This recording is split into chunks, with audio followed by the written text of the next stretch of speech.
What is good, chat? Today we're gonna talk about how me and the gang caught $800 plus, $700 plus. So how much I really made today? 970. And then we got let me get to the chat right here. Wait, let me get rid of this. It's like, all right, cool. Up $700 from Asia Session Shorts. Yeah, you know what I'm saying? Yeah, I see it. And then how much we got another student. How much you may be? See, 700. You made 702, Val?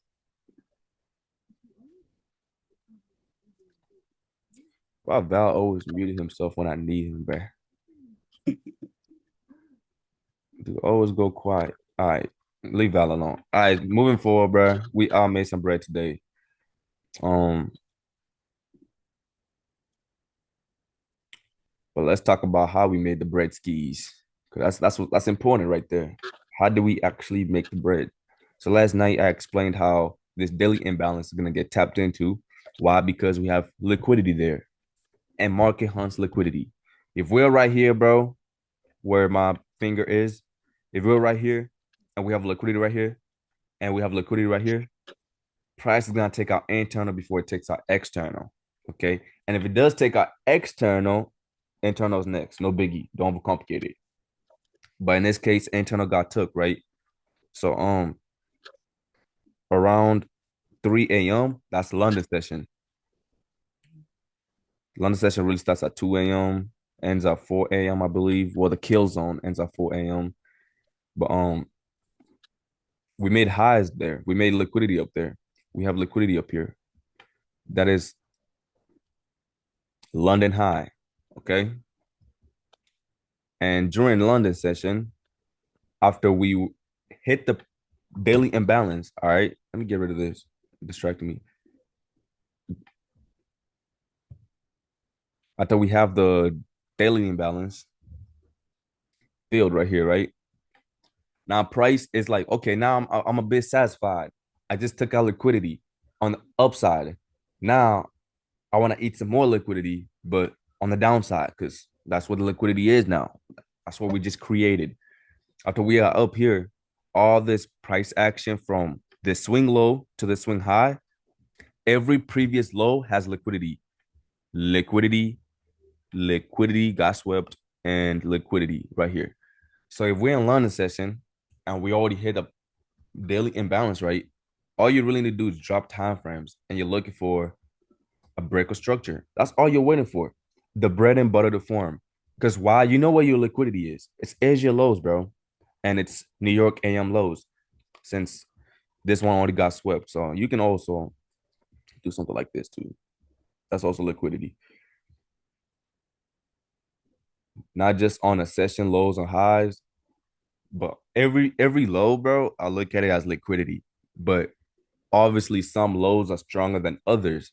And these lows are the session, the kill zone sessions. Whatever low or high we make in that session is a stronger drawn liquidity than a random low. But moving forward, bro, we have our break structure right here. Because you can see from this low to this high, all these are lows, as you can see right here where I'm pointing. All these are lows, right?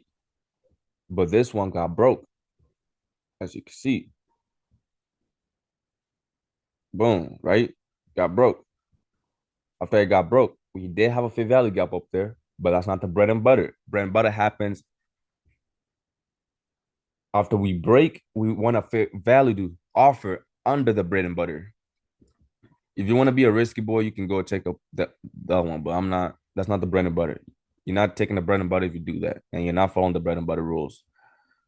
But the bread and butter is break a structure. Fair value gap is offered right there. We came and tapped into the fair value gap right there, and stop loss our previous high. So either this high or London high. And if you do have your stop loss up here, the bread and butter offers a 1 or 2 minimum. Okay, 1 or 2 or 1 or 2.5 or 1 or 3 minimum. So That's the bread and butter. This is not a bread and butter, y'all. Just to let you know, this is a 1-to-1 risk to reward. That is trash, bro.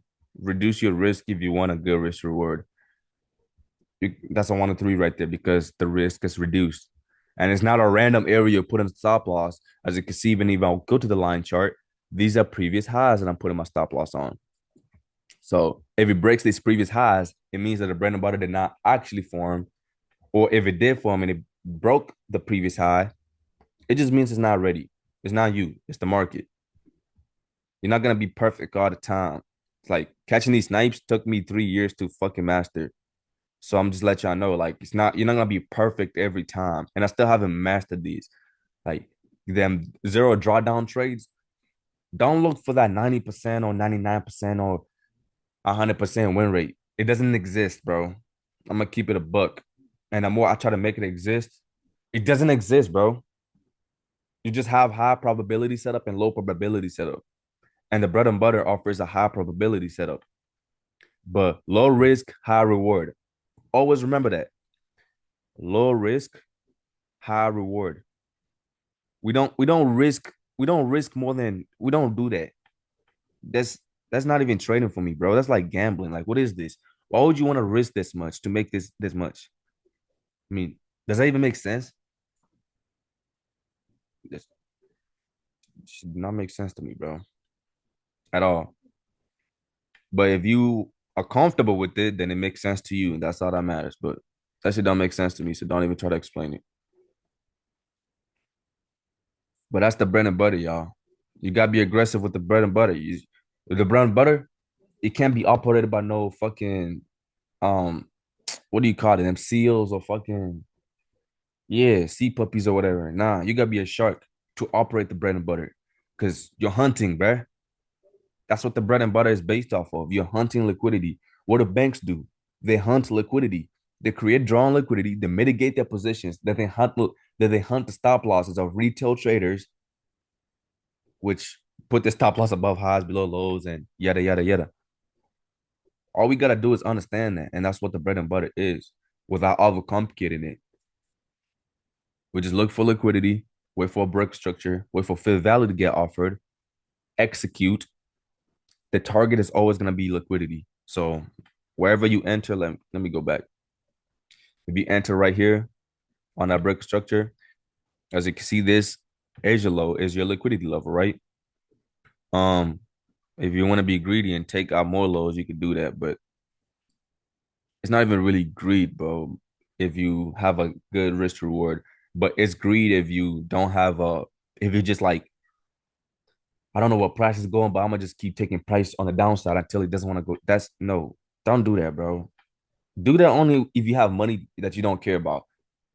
But I'm pretty sure everybody here is trying to grow. I'm very aware of that. Everybody here is not stupid rich yet. Y'all are trying to get there. So that means y'all need to implant certain habits until you get there. And then once you get there, you can do what the fuck you want. But before you get there, you need to implant certain herb habits. And that's to catch in risk, strict risk rewards, bro. Secure your profit. Get in and out. Get in and out next day. Get in, get out next day. Secure profit next day, payout. Okay, get that payout. Another payout, another payout, another payout. Stick to the rules, bro. We're not we're not guessing where price is going. We're using what is already created and presented in front of us, and we're just riding the wave, bro. So that was bros. I'm pretty sure that's the answer you took, right, Jahi? Yeah, I bet. but And it's actually Jahaj. for sure, for sure. I My bet, bet, fault. bet. Are you good? All right. But then the entry I took today was okay. One was low key sloppy, but I'm proud of it still. I wanted us to tap into this Fair Valley gap, but we didn't. We didn't tap into that Fair Valley gap. We ended up having a stack of orders right here. I waited for those stack of orders to get outside of consolidation. I ended up getting right here. When I said that I'm seeing this bullish candle, bearish candle, bullish candle, this is our order block. It's called an engulfing, bullish engulfing order block. Um, I haven't used this type of stuff in a minute. It's not the bread and butter, but I want to try to use the bread and butter. I don't want to talk about other stuff because I don't want to try to gain a habit of, oh, let me copy Dread. Like, no, I have, bro, 3.5 years of experience. Like, I can do certain things and I'm okay with it because I know what I'm doing. But like, stick to the bread and butter because that's what's gonna offer you. Have you gotten a payout yet? Yes or no? You know that answer, bro. If you have not got a payout yet, if you have not even just a payout, a withdraw from a live account, anything over 1,000, $5,000. If you have not got that withdraw, bro, you have to stick to the bread and butter until you get that withdraw. Because I don't know why you want to do something else that's not benefiting you. But that's it. It's really simple. And the bread and butter that I caught right here, let me show y'all. This was an actual bread and butter because we have an uptrend, right? Boom, price hit the 1 hour PD array. It respected it instead of making a downtrend, but it's not really a downtrend until we break structure, right? We broke structure. Boom. As soon as we broke structure, yes, I could have entered right there, but I didn't. I waited to enter right here. Actually, that I did not mean to do that. That was low key unintentional. I'm gonna be real. Price just left, bro. As y'all can see, price was just moving. Like it was really just moving. So when I seen that I missed the bread and butter, and I seen that um yeah, as soon as I missed the bread and butter, I entered right here. Obviously, I went and draw down like this is at least $300, $400. I went and draw down $400, but I was not sweating. That's when I said I would have I take stop loss like around here. As soon as price started moving down into my take profit, I adjusted my stop loss to like about it says 103 ticks, but I did 40 ticks, so that's what I was risking. I had a very tight stop loss, but I was moving my risk as I was in a position. I was like, I'm always adjusting my stop loss if I want to secure my position, or if I'm not like if I missed a trade, like this trade for example, and I know that we're probably gonna lose volume since we already had a lot of volume. That's when I mitigate my stop losses or move them a lot. But like in a situation like this, I will not move my stop loss. But in this situation, I kind of had to, and you can see why I did that.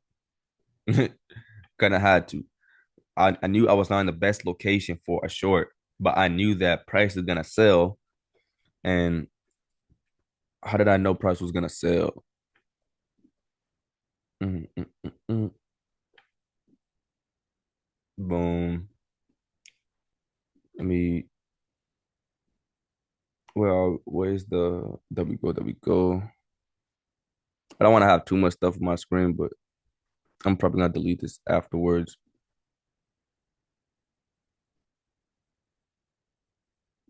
Hold on, give me 1 second. Template. Uh, this one. Yeah, nice, nice. Okay, now let me go back. And I didn't use this. Like most of the stuff is mental, bro. But you get it like it's like exercising, bro. Like the more you do it, the better you start like understanding it. And you don't even need all these extra tools to help you or nothing like that. But I will show you how they work though. So okay, I gotta bring it closer because I want to show y'all the levels. I'm messing it up. Oh, boom, perfect. So I took a short right here, right? Why I took a short because you can see, look at the this is too perfect. I didn't even use this tool. I don't know if y'all see my screen, but this is too perfect. They don't teach this, bro. I don't even know where they teach this in YouTube. Nobody teaches this shit.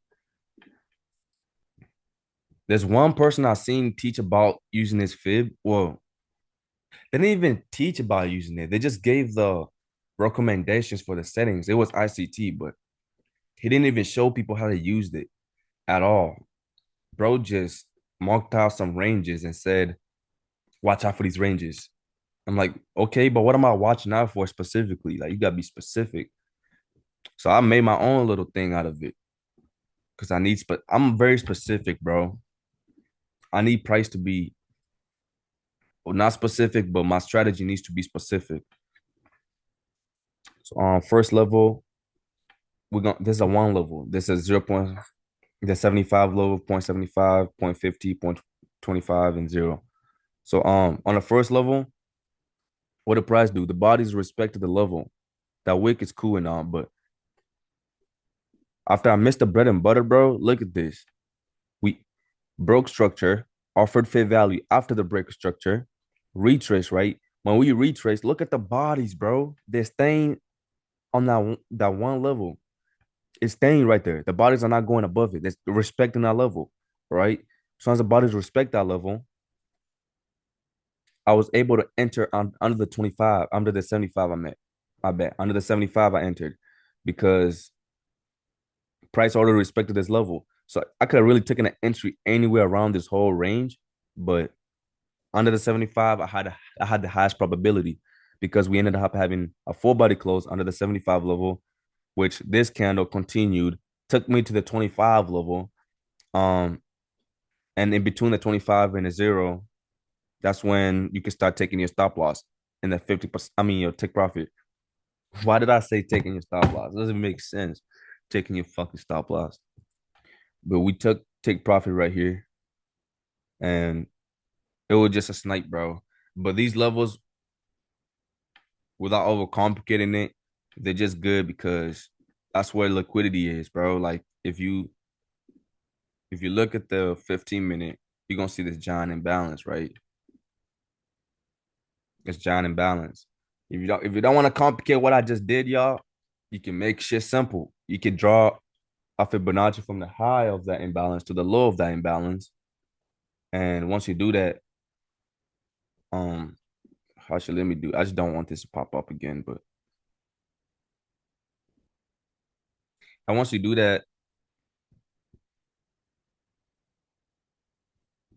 you want to drop down lower time frames and just, I guess, look at the levels and see if it's respecting them. I personally don't like having this shit on my screen because it's way too many lines, bro. Like this is like too much on my screen. I like my screen like this. And I'm gonna teach it like this for the people who don't like to have extra shit on that screen also.